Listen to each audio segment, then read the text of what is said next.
জয়গুরু পরম পূজ্যপাদ শ্রী শ্রী অবিন দাদা ইষ্টভীতি সম্পর্কে বলছেন, ইষ্টভীতি হলো অচেতন হাতিয়ার, যা আপনাকে, আমাকে, সবাইকে বিনম্র হতে শেখায়।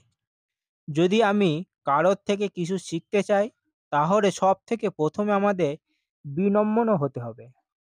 ইট দিয়ে তো আর মাটি কলসি বানানো যাবে না, তার জন্য নরম মাটি লাগবে। সেই রকম শেখার জন্য আমাদের মনটাকে নরম করতে হবে। রাবণ অনেক বড় সাধক ছিল, কিন্তু সে অহংকারের জন্য সে রামকে চিনতে পারেনি। ইষ্টভীতি হলো সেই যন্ত্র যা দিয়ে আমাদের মন নরম করা হয়। কিভাবে? জীব জগৎ জীবন কারণ করুণাময় স্বামী, তোমার দয়ায় প্রবিশি জনম, সকলেই পেয়েছি আমি। সবটাই যদি তোমার দয়াতে হয়েছে, তাহলে আমি নিজে অহংকারটা কি নিয়ে করব?